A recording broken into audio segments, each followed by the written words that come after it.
Morning, কেমন আছেন বন্ধুরা? আশা করি সকলে ভালো আছেন। এই সাইটটি চালু হয়েছিল আগের বছর বৈশাখ মাসের আগে। এখনও আজকে জুনের 5 তারিখ, 25শে জুনের 5 তারিখ, এখনও এই সাইটটি এখনও কমপ্লিট হয়নি। কারণ এখানে যিনি ইন্টেরিয়ার আছেন উনি একদম খুব ভালো লোক, যিনি 1.5 বছর ধরে এই কাজটাকে কমপ্লিট করানি। এখানে যে কটা বেড সাইড টেবিল, ওয়ার্ড্রপ, পাল্লা আছে, মোটামুটি রুমের সব কাজ সব আমি করেছিলাম। আমার পয়সা বাকি রেখে দিয়েছিল বলে আমি চাবি এখানে কিছু রেখে দিয়েছিলাম। হ্যাঁ, বাকি মেন গেটের চাবিগুলো আমি দিয়ে দিয়েছিলাম যাতে কাজ করতে পারে। তো ক্লায়েন্টের সাথে কিছু কথা হয়ে ফাইনাল হয়েছে যে আমাকে পয়সা দেবে। তো সেই জন্য যে চাবিগুলো দিতে এলাম।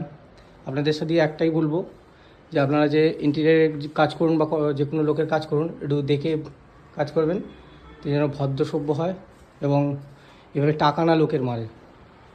কারণ আমাদের এই কার্পেন্টারি বা আমাদের এই ইন্টেরিয়ার লাইনটাই এরকম যে কাজ করানোর পর কন্ট্রাক্টরের টাকা মেরে দেবে।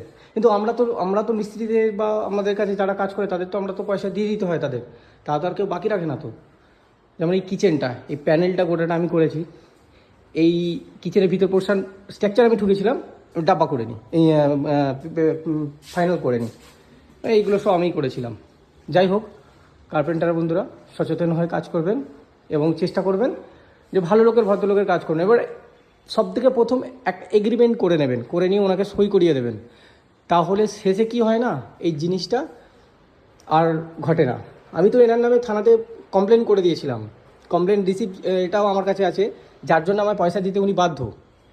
আর চাবিগুলো মেন হচ্ছে আমি চাবিগুলো নিয়ে রেখে দিয়েছিলাম লকারে, ওই ওয়ার্ড্রোবের ভিতরে যে লকারের চাবি, আর এই যে দুটো করে যে চাবি আছে, 3টে চাবি হয়, একটা চাবি দিয়ে 2টো করে চাবি নিয়ে নিয়েছিলাম। আর লকারের সব চাবি আমি রেখে দিয়েছিলাম, আমি বলেছিলাম পয়সা দিলে তবে দেবো।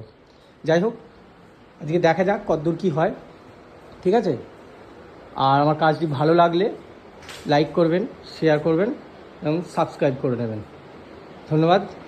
তো ভিডিওটা এখানেই শেষ করছি। টাটা, বাই বাই, জয় হিন্দ।